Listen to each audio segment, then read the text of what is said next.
imagine you're full-time trading like I am, right? Full-time trading, like how do you anticipate on making money consistently per month? What if the market isn't providing opportunities like this, right? There you go, beautiful stuff. So on the 1 hour time frame, you can see that it did respect the zone and it did push to the top. And where are we right now? We just filled out this fair value gap. So welcome back to another YouTube video of FlareFX, where we make trading very simple.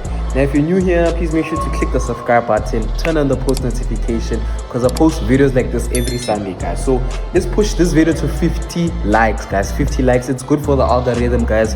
We've come a long way, road to 2,000 as well.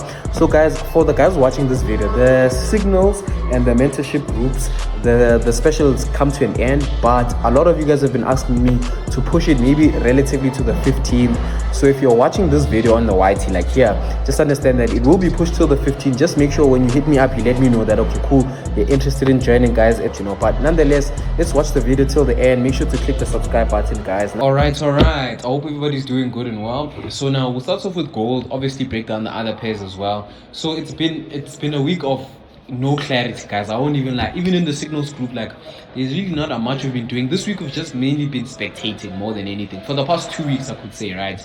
So now with gold, easy clean cut finish. For the guys who already know like how I trade, we need to first understand this is the low, this is the high, right? Remember what gold did. For the guys who just don't know, we pushed price from bottom to top, right? Over here we did get in with beautiful entries over here, and price pushed all the way to the top, right? Gold has recently just dropped to the downside, heavy pullback, and then we're planning on it climbing to the top again, right? Same situation.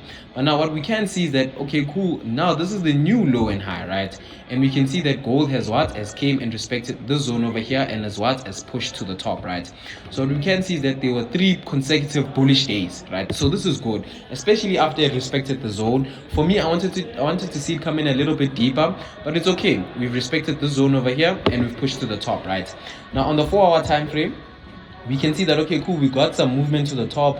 Price didn't really break this high the way I wanted it to, right? So for me, I am going to be a little bit patient for the daily, or like for gold, right?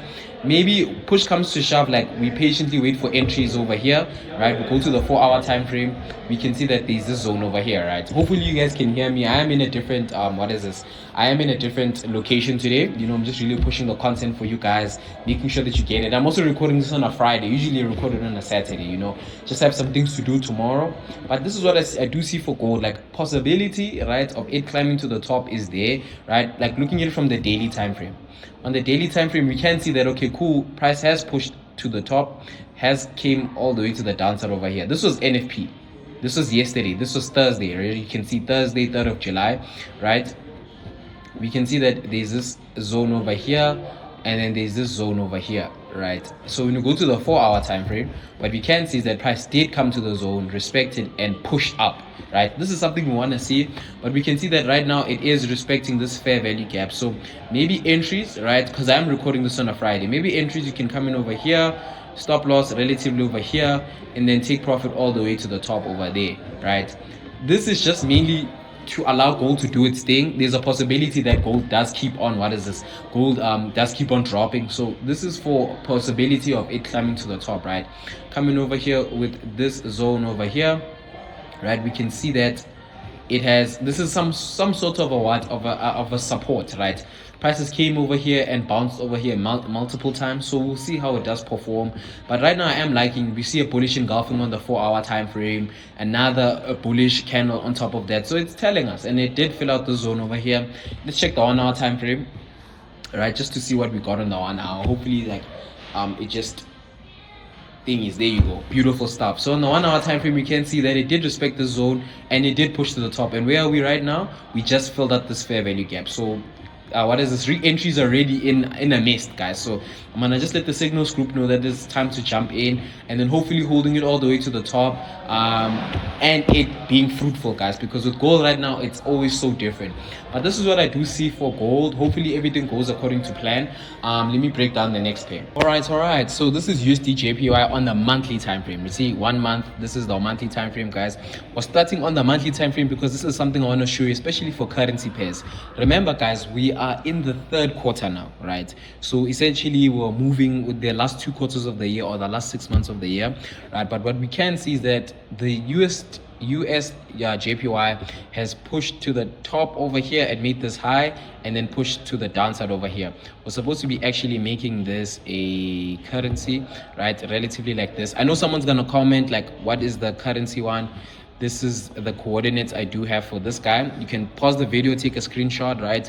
The only difference between the currency and the indice one is this one over here, the 61. So the indice would look something like this.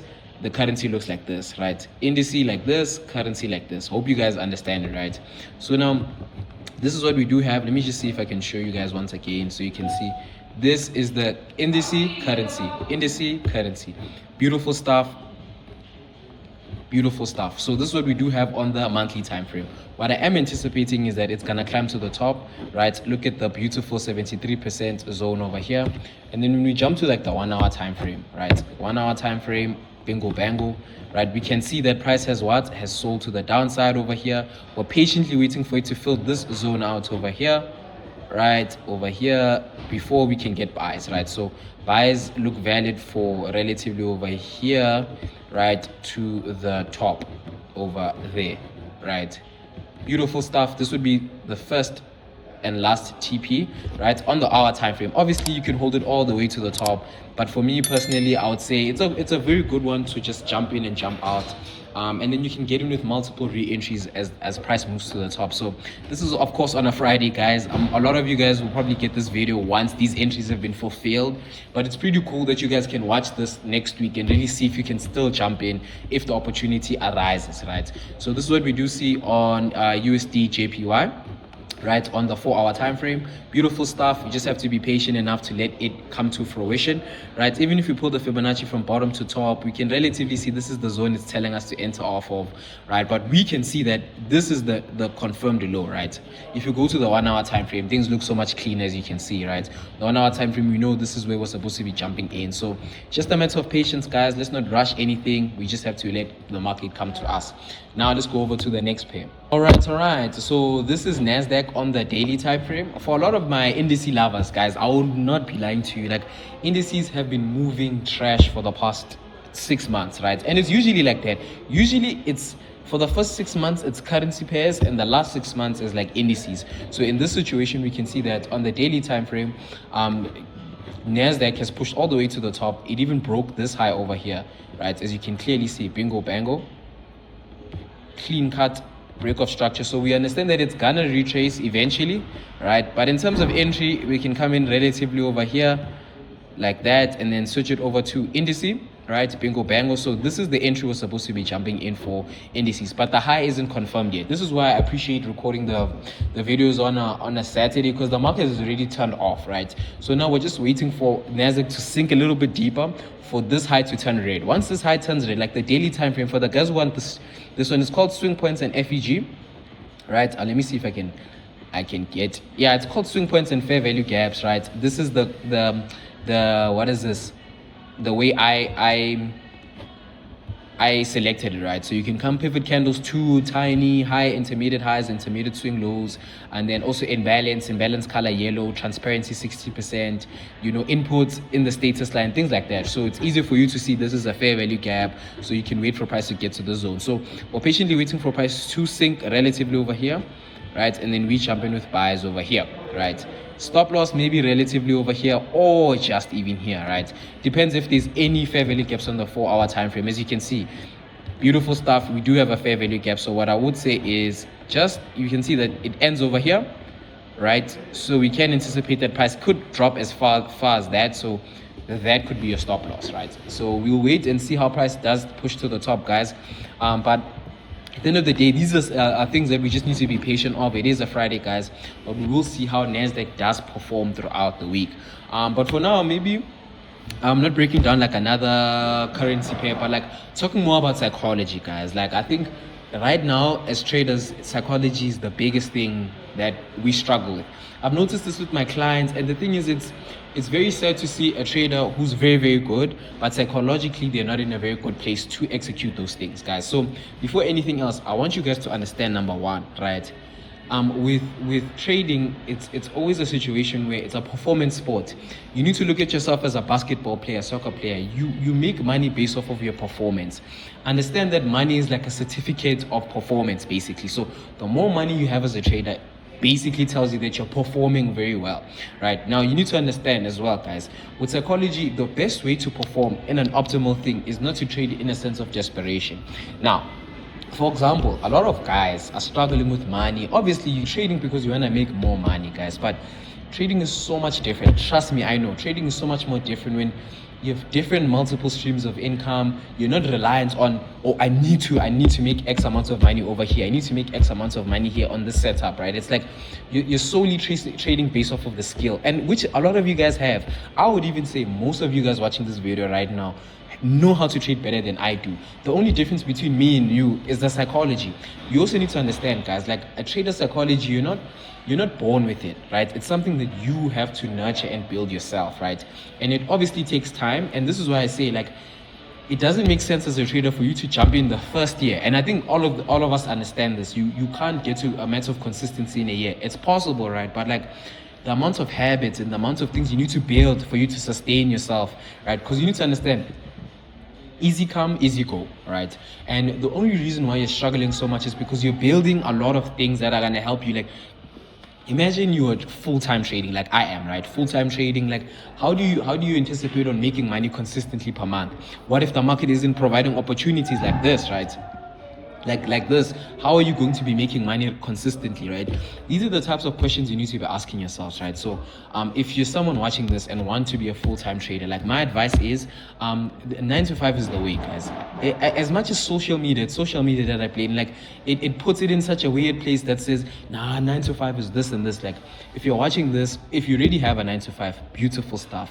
Some of the money deposit into your account. Make sure you compound your accounts, guys, as well. That's something I started doing this year, and I'm noticing like trading with R1,000 or $100 compared to trading with $500 is different, right? And everybody's in a different situation in their life. Hence why I'm saying, like, if you're struggling with becoming a full-time trader, this is something I also teach in the mentorship. For me, guys, it's not about giving you guys the mentorship and signals and what.